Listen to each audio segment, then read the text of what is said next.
बिस्मिल्लाहिर्रहमानिर्रहीम। अस्सलाम वालेकुम। उम्मीद है आप सब अल्लाह के करम से खैरियत से होंगे। और आज हम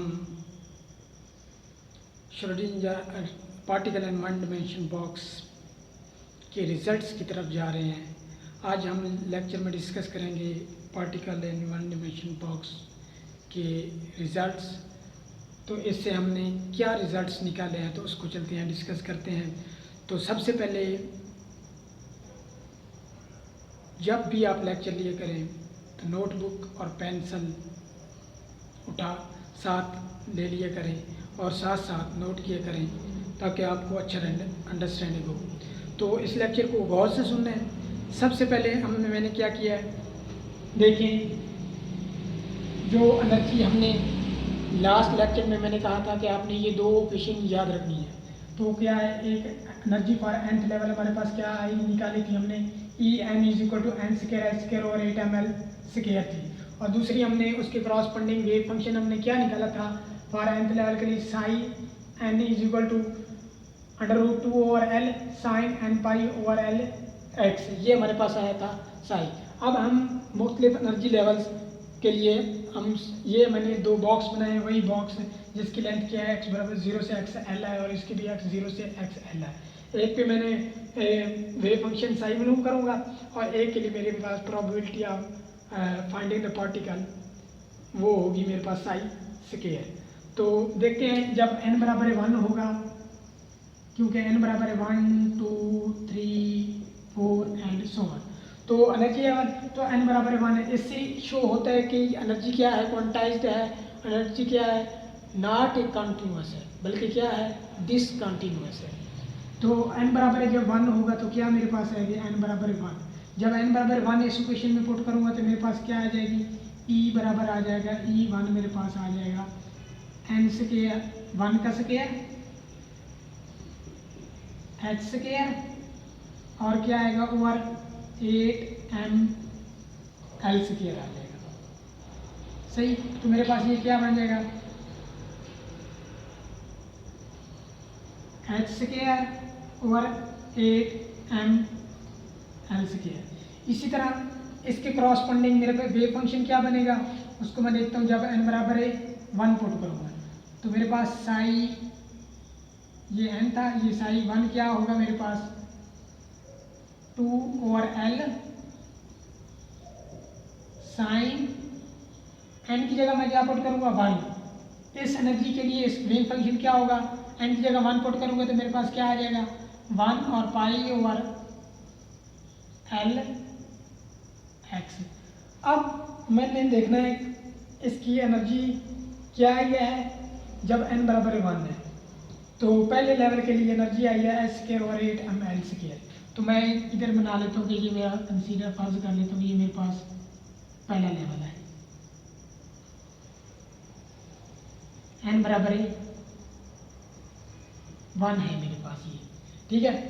तो दोनों पे मैंने लेवल बना दिया। एनर्जी क्या है, ये मेरी यहाँ E1 है, मेरे पास क्या है ये h square over 8ml square, h square over 8ml square आई है।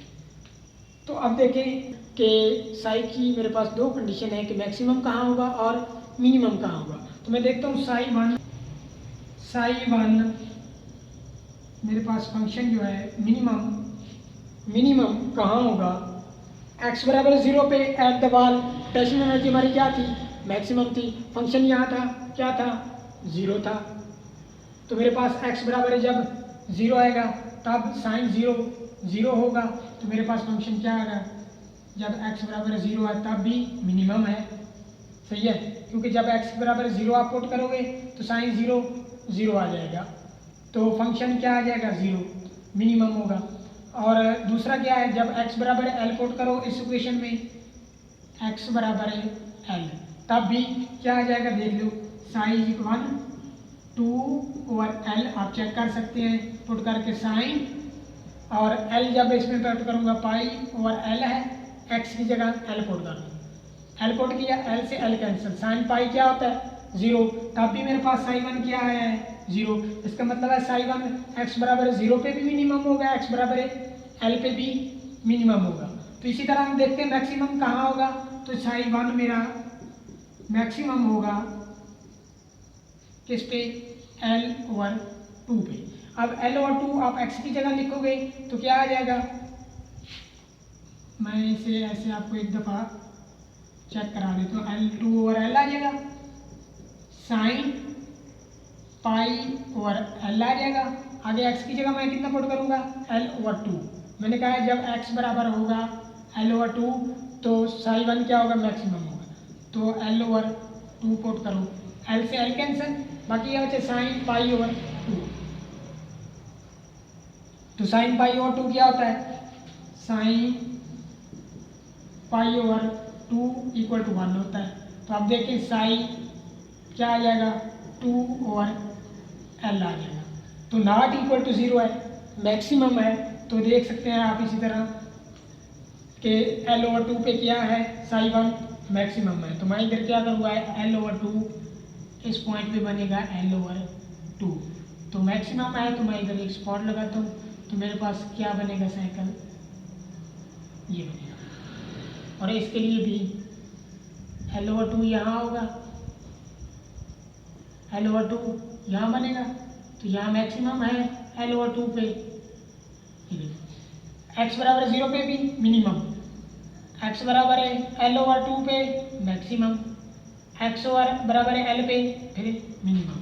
x बराबर 0 पे मिनिमम था, मिनिमम लगा दिया, x बराबर L पे 0 था तो फिर भी मैंने मिनिमम था तो मिनिमम लगा दिया, और x बराबर L2 पे मैक्सिमम है तो पहले क्लियर। अब दूसरे लेवल के लिए मैं क्या करता हूँ चेक, जब n बराबर है 2 होगा तो मेरे पास E2 क्या निकलेगा, इसकी जगह 2, n की जगह 2 पुट करोगे, 2 का स्क्वायर 4 बन जाएगा, 4x² आ जाएगा और 8ml² आएगा।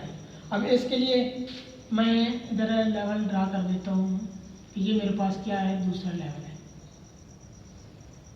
जब क्या है n बराबर है 2 के लिए, तो E2 मेरे पास क्या आया है, 4x² और 8ml²। अब ये देख सकते हैं h² और 8ml² किसके इक्वल था, E1 की, तो मैं इसे 4E1 भी लिख सकता हूँ, सही है। तो अब देखिए इसके क्रॉसपेंडिंग में साई निकालता हूँ, साई 2 मेरे पास क्या आ जाएगा, साई 2। अब n बराबर 2 मैं इस इक्वेशन में पुट करूँगा तो साई 2 मेरे पास क्या निकलेगा, साई 2 मेरे पास आएगा 2/L।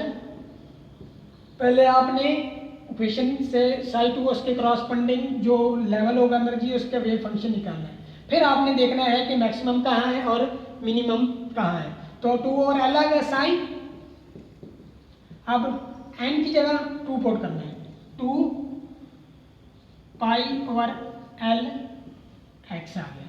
अब देखना है कि साई 2 मिनिमम कहाँ होगा, मिनिमम x बराबर 0 पे भी मिनिमम होगा, x बराबर L पे भी मिनिमम होगा और L/2 पे भी मिनिमम होगा। आप पहले 0 और L हम चेक कर चुके हैं, तो वैसे भी हमें पता है कि वाल पे फंक्शन क्या होता है 0, तो L/2 अगर मैं इसमें पुट करता हूँ x की जगह तो देखने हैं साई 2 क्या निकलता है, साई 2/L, x की जगह मैं ये पुट करूँगा साइन 2π/L, x की जगह L/2 पुट करो, L/2 इस x की जगह ये पुट किया, L से L कैंसिल, 2 से 2 कैंसिल, क्या बचा है साइन पाई। तो साइन पाई हमें पता है साइन पाई किसकी इक्वल होता है 0, तो साइन 2 मेरा क्या आया 0। तो देख लेते साइन 2 मिनिमम आ रहा है L/2 पे, तो अब 3 जगहों पे मिनिमम होगा, x = 0 पे भी मिनिमम, L पे भी मिनिमम, L/2 पे भी मिनिमम। तो क्या आ जाएगा L/2 पे अब क्या होगा, मिनिमम होगा, इधर भी मिनिमम होगा, इधर भी मिनिमम, दूसरे एनर्जी लेवल, इधर भी मिनिमम, इधर भी मिनिमम, इधर भी। अब मैं इसका साइकिल मैक्सिमम कहाँ होगा, साई 2 मैक्सिमम कहाँ होगा, L/4 पे मैक्सिमम होगा और दूसरा 3L/4 पे मैक्सिमम होगा। इन पे आप ये वैल्यूज इनमें पुट करके देख सकते हैं इस इक्वेशन में। तो देखना साई 2 क्या नॉट इक्वल टू 0 आएगा। L/4 एक दफ़ा पुट करोगे x की जगह और दूसरी जगह 3L/4 पुट करोगे x की जगह, तो साई 2 नॉन जीरो आएगा। तो L/4 पे मैक्सिमम है, तो L/4 मेरा यहाँ बनेगा L/4, यहाँ क्या बनेगा L/2, यहाँ पे क्या बनेगा मेरा 3L/4। तो L/4 पे मैक्सिमम आए तो ये मैक्सिमम आ गया, फिर इधर मिनिमम है, फिर इधर मैक्सिमम है। तो मैं क्योंकि साई में दोनों फेज होते हैं पॉजिटिव के, तो मेरे पास ये कैसे इधर मैक्सिमम मिनिमम था, इधर मैक्सिमम, इधर फिर L/2 पे मिनिमम, फिर इधर क्या होगा मैक्सिमम L/3 L/4 पे, तो फिर ये क्या हो जाए मिनिमम, पॉजिटिव और नेगेटिव। इसी तरह साई स्क्वायर की प्रोबेबिलिटी ऑफ डेंसिटी मेरे पास दो, क्या करेंगे हम, जो नेगेटिव है साइकिल इसको हम पॉजिटिव में चेंज कर देंगे। अब इधर L/4 है तो ये मैक्सिमम आ गया इधर, सही। तो फिर दूसरा इधर 3L/4 है, इधर मैक्सिमम होगा, तो मैं इसको ऐसे बना देता हूँ, ये पॉजिटिव पॉजिटिव, ये मेरे पास। अब ये देखें, अब इसी तरह हम तीसरे के लिए भी कर सकते हैं। अगर E3 करेंगे, n बराबर है जब 3 होगा, n बराबर है 3 होगा, तो मेरे पास क्या आएगा 9, 3 इधर पुट करो, 3 का स्क्वायर क्या हो जाएगा 9, आगे क्या आएगा x² और 8ml², 8ml²। तो मैं कह देता हूँ ये मेरा थर्ड लेवल है, n बराबर है जब 3 होगा। E मेरे पास क्या आया, E3 मेरे पास आया 9l² और 8ml², 9h² और 8ml² आया। तो ये मेरे पास h² और 8ml² किसके इक्वल है, h² और E1 के, तो ये मेरे पास क्या आ गया 9E1। तो चौथा मेरे पास इस तरह 16 आ जाएगा, 16E1 आ जाएगा 4 के लिए जब निकल। अब आप देख रहे हैं कि पहले E1 था ये, तो उसके बाद 1 के बाद क्या है 4 के बाद क्या है 9 के बाद क्या है 16। तो इसका मतलब क्या है कि एनर्जी कंटिन्यूअस नहीं है, डिसकंटिन्यूअस। ये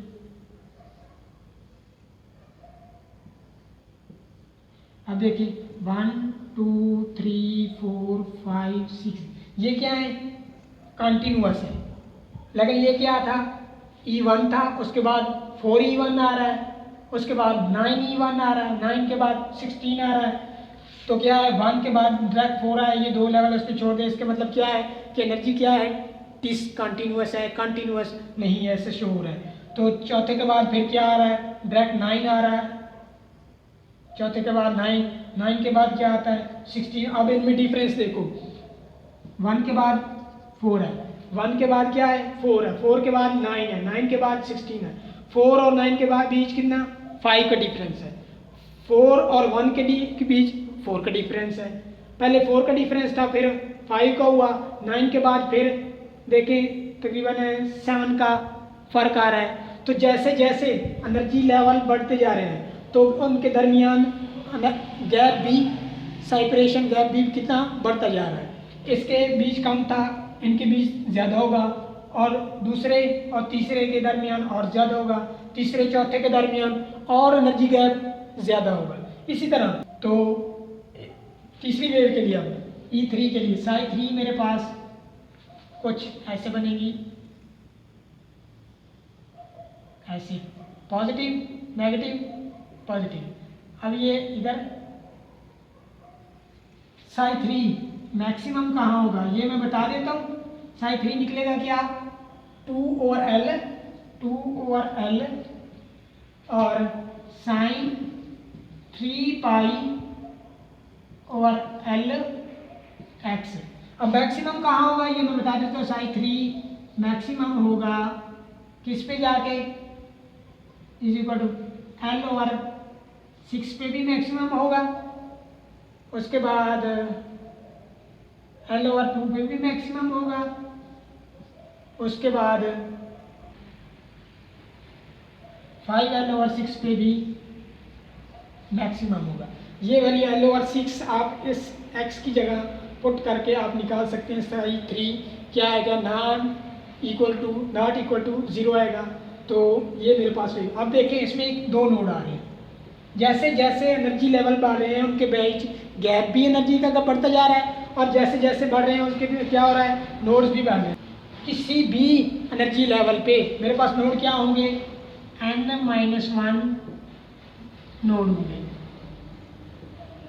चेक कर सकते हैं आप एनर्जी क्या है थर्ड लेवल पे। अगर आप चेक करने का n की जगह 3 पुट करें, 3-1 नोड आएंगे। क्या 3-1 करेंगे तो 2 नोड। इस पे देखें आप थर्ड लेवल पे कितने हैं, एक नोड ये है, एक नोड ये है। अब 1 पे 2 पे चेक करें, 2-1 तो 1 नोड, तो 1। जैसे जैसे एनर्जी लेवल बढ़ते जा रहे हैं नोड भी बढ़ते जाएंगे और इनके बीच गैप भी बढ़ता जाएगा। उसके बाद देखें कि जैसे जैसे एनर्जी बढ़ रही है, जैसे जैसे एनर्जी लेवल बढ़ते जा रहे हैं, तो मैक्सिमा और मिनिमा के दरमियान क्या होता जाएगा। अब ये मेरे पास ये कैसे बनेगा, ये पॉजिटिव और ये नेगेटिव भी पॉजिटिव में चेंज हो जाता है प्रोबेबिलिटी जब हम माने। तो ये देखिए मैक्सिमा और मिनिमा के दरमियान फासला भी कम होता जाएगा और एक ऐसा पॉइंट आएगा जहां हम प्रोबेबिलिटी अनडिटेक्टेबल हो जाएगी और ये अप्रोच करता जाएगा क्लासिकल मैकेनिक्स को। तो ये हमारे थे रिजल्ट्स, जैसे हमें देखा कि ये इस एनर्जी से हमें साबित किया कि ये डिसकंटिन्यूअस है, और साथ में हमने ये भी देखा कहाँ प्रोबेबिलिटी, कहाँ मैक्सिमम चांसेस है और कहाँ मिनिमम फंक्शन के चांसेस है, कहाँ प्रोबेबिलिटी ज़्यादा होगी कहाँ कम होगी। तो एक हमने एक और शेप भी बनाई थी, क्या थी हमारी, ये ऐसा जो बन होता है, ये देखिए सेंटर में न्यूक्लियस है, ये 1s हो गया, ये मैं कहता हूँ ये सेंटर में न्यूक्लियस, ये 1s, ये 2s। तो ये जो पार्ट है ये हमारा क्या है, नोड है। जिस तरह ये देखिए। अब दूसरा अगर 2 लेवल होंगे तो बीच में एक नोड आएगा, अगर तीसरा आएगा तो हमारे पास क्या आ जाएगा, 2 नोड आ जाएंगे, एक ये और एक ये, 2 नोड आ गए, एक और 2 नोड। इसी तरह नोड भी बढ़ते जाएंगे और लेवल भी बढ़ते जाएंगे। तो आपके लिए मैंने एक पिक्चर भी बनाई है, फिगर भी बनाई है, जो कि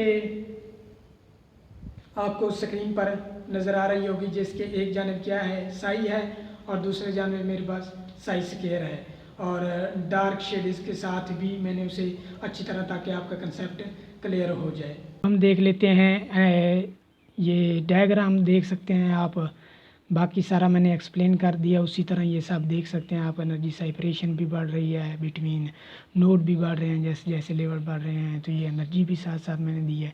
ये आपको साई दिखाई दे रहा है, और एक तरफ साई है और एक तरफ साई स्क्वायर है, और साई में दोनों पॉजिटिव भी होता है नेगेटिव भी होता है, लेकिन साई स्क्वायर में सिर्फ और सिर्फ पॉजिटिव होते हैं। तो ये सारा पीछे मैं एक्सप्लेन कर चुका हूँ।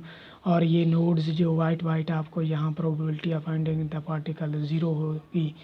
तो बाकी introduction to Schrodinger wave equation वाले पार्टिकल में लेक्चर में मैंने बहुत अच्छी तरह नोड और के बारे में, और कि वेव का कौन सा पार्ट नोड होता है और कौन सी वेव होती हैं, तो इसके बारे में बताया था। तो अब चलते हैं, इसको यूज्ड करते हैं किसी एक मॉलिक्यूल के इस्तेमाल एग्जांपल के तौर पे लेते हैं कि हम किसी मॉलिक्यूल पे कैसे अप्लाई करेंगे। तो this model use to describe the delocalised pi electron and linear conjugated polyene. Organic polyene में, कॉन्जुगेटेड पोलीन में इस्तेमाल होता है। हम एग्जांपल ले लेते हैं ब्यूटाडाइन मॉलिक्यूल, जो कि एक लीनियर है और डीलोकलाइजेशन ऑफ पाई इलेक्ट्रॉन हो रही है। तो इसे हम एक वन डिमेंशनल मॉलिक्यूलर बॉक्स है हमारा, क्योंकि ये लीनियर ही है, तो इसलिए सबसे पहले हमें इसके कितने 4 पाई इलेक्ट्रॉन हैं, 4 पाई इलेक्ट्रॉन हैं, तो 2 इसके साई 1 में आ जाएंगे और 2 नेक्स्ट साई में, तो साई 3 हमारे पास क्या, ये आप साइड पे देख सकते हैं कि साई 1 में 2 इलेक्ट्रॉन आ गए, साई 2 में 2, किसी भी ऑर्बिटल में मैक्सिमम 2 इलेक्ट्रॉन आ सकते हैं। तो साई 3 में क्या है, एम्प्टी है, तो ये अब हम अगर इसको स्टडी करना है as a one dimensional box तो हमें इसकी लेंथ भी मालूम करना होगी। हम जानते हैं कि सी सिंगल बॉन्ड लेंथ जो है वो हमारे पास क्या होती है, 154 पिकोमीटर होती है। सी डबल बॉन्ड लेंथ जो होती है, सी डबल बॉन्ड लेंथ जो होती है 135 पिकोमीटर होती है। तो इस तरह अगर देखें हम इसके, हमारे पास 2 डबल बॉन्ड हैं और 1 सिंगल बॉन्ड है। अगर आप इसकी एवरेज निकालेंगे तो हमारे पास तकरीबन अराउंड ऑफ 140 पिकोमीटर निकलेगी। तो अगर हम मूव कर रहे हैं पाई इलेक्ट्रॉन को टर्मिनल कार्बन तक, तो हमारे पास length of the molecular box जो बनेगी वो हमारे पास कुछ बनेगी L=4 मल्टीप्लाई बाय 140, क्योंकि एवरेज जो सी बॉन्ड लेंथ है वो 140 है, तो =560 पिकोमीटर आ जाएगी। ये अब हमारी क्या है, लेंथ ऑफ बॉक्स है। तो अब हम दूसरी इसकी करैक्टरिस्टिक की तरफ जा चलते हैं, वो मालूम करते हैं। ये मेरे पास वही लेवल आ गया SI1 SI2 एंड SI3। अब मैं चाहता हूँ कि यहाँ SI2 से इलेक्ट्रॉन की ट्रांजिशन एक्साइट कराना चाहता हूँ SI3 लेवल पे, तो मुझे कितनी एनर्जी दरकार होगी ये मैं फाइंड आउट करना चाहता हूँ। तो आप एक दफ़ा यहाँ से यहाँ तक SI3 के लिए जाने के लिए मुझे कितनी एनर्जी रिक्वायर्ड होगी। तो मैं ये लेवल दी हुए हैं, ये आप देख सकते हैं। अब यहाँ आपको मैं एक सिंपल एग्जांपल देता हूँ। फॉर एग्जांपल आप फर्स्ट लेवल पे खड़े हैं, यानी कि आपका पहला स्टॉप, उसे आप नाम दे लें। आपने जाना है तीसरे स्टॉप पे। तीसरे स्टॉप तक जाने का आपने का किराया जो लगता है वो है 9 रुपये। तो आपने अगर पहले स्टॉप से जाना चाहते हैं तीसरे स्टॉप पे तो आपका किराया कितना, 9 रुपये। अगर आप हैं ही दूसरे पे तो आपके पास 4 रुपये का आप सफ़र तय कर चुके हैं। अब आपने मज़ीद दूसरे लेवल से जाना है, दूसरे स्टॉप से तीसरे स्टॉप पे, तो आपको कितने चाहिए होंगे, 5 रुपये आपके और ख़र्च होंगे। आप तीसरे स्टॉप तक पहुंच गए हैं। अगर आपके गाड़ी वाले से अगर आप पूछेंगे तो वो कहेगा कि आप 5 रुपये दें और हम आपको तीसरे स्टॉप तक पहुंचाते हैं। तो सिमिलरली इसी तरह यहाँ इलेक्ट्रॉन को भी चौथे लेवल, अगर दूसरे लेवल से 3 पे जा रहे हैं तो क्या एनर्जी निकलेगी, कितनी एनर्जी चाहिए होगी। तो E3 - E2 हमारे पास डेल्टा E क्या आएगी, E3 - E2। अब E3 क्या है, 9s²/8 ml², ये आ जाएगी। माइनस आ जाएगी 4s²/8 ml²। तो डेल्टा E हमारे पास क्या आ गई, 5s²/8 ml²। ये हमें अब क्या एनर्जी रिक्वायर्ड होगी for the transition of electron from higher occupied orbital to lower unoccupied orbital तक, ये एनर्जी रिक्वायर्ड होगी। तो अगर ये एनर्जी हम इस इलेक्ट्रॉन को देते हैं, ये इलेक्ट्रॉन जो है इसको देते हैं, तो ये जंप करके SI3 में एक्साइट करके चला जाएगा। तो इतनी एनर्जी इसने रिक्वायर्ड होगी। अब कितनी, 5s²/8 ml² energy is required होगी for the excitation of electron from level 2 से 3 ऑफ ब्यूटाडाइन मॉलिक्यूल। तो हम जानते हैं डेल्टा E क्या होती है, hν की होती है। तो ये डेल्टा E हमारे क्या है, 5s²/8 ml²। तो नेक्स्ट मैं इसी इक्वेशन को ले लेता हूँ। डेल्टा E = 5s²/8 ml² क्या आ जाएगी, इज इक्वल टू आ जाएगा hν के। अब देखें hν क्या है, यहाँ फ्रीक्वेंसी है और न्यू मैं जानता हूँ क्या होता है, c/λ को। तो ये इक्वेशन हमारी फर्दर कुछ ऐसे बन जाएगी, hc/λ। Here c is the velocity of light. तो लैम्डा इज इक्वल टू क्या आ जाएगा, अगर लैम्डा मैं यहाँ से फाइंड आउट करना चाहूँ तो लैम्डा मेरे पास आ जाएगा c × 8 ml²/5h। तो अगर मेरे पास c क्या है, वेलोसिटी ऑफ लाइट है, m क्या है, मास ऑफ इलेक्ट्रॉन है, ये मेरे पास अगर L दिया गया हो बॉक्स जो हमने फाइंड आउट किया है, h क्या है हमारे पास, प्लैंक्स कांस्टेंट है वो भी गिवन है, m भी हमारे पास मास ऑफ इलेक्ट्रॉन। अगर आप ये वैल्यू c की जगह आप वेलोसिटी ऑफ लाइट पुट करेंगे तो आपके पास जो लैम्डा आएगा, अगर if L is taken to be 560 picometre then the calculated हमारे पास क्या आएगा, कैलकुलेटेड हमारे पास जो लैम्डा आएगा वो 207 नैनोमीटर आएगा। और जो एक्सपेरिमेंटली देखा गया ब्यूटाडाइन के मॉलिक्यूल के केस में तो वो हमारे पास था 210 नैनोमीटर। तो then lambda can be calculated to be 207 जब L = 560 पिकोमीटर होगा। एक्सपेरिमेंटली ब्यूटाडाइन अब्जॉर्ब लाइट, कौन सी अब्जॉर्ब लाइट, जिसके वेवलेंथ क्या है टू 10 नैनोमीटर। अब आप दोनों को देख सकते हैं कि जो कैलकुलेटर है 207 और एक्सपेरिमेंटल हमारे पास आई है 210, तो कितना ये हमारे लिए सूटेबल मेथड है। तो अब्जॉर्प्शन स्पेक्ट्रा इससे हम ड्रा कर सकते हैं। तो इसी तरह बाकी भी हम मालिक्यूल के लिए, लेकिन जैसे ही आप लॉन्ग पॉलीइन मालिक्यूल के लिए, लेंथी पॉलीइन मालिक्यूल के लिए करेंगे तो ये वहाँ पे ब्रेक भी हो जाता है। तो आगे इसकी ये आप समरी देख सकते हैं, जिसमें हमने देखा एनर्जी डिसकंटिन्यूअस है, और ये उसके बाद एनर्जी को lower and lowest energy not equal to 0 आई थी, 0 पॉइंट एनर्जी भी जिसे कहते हैं। तो ये आपके पास समरी हो गई।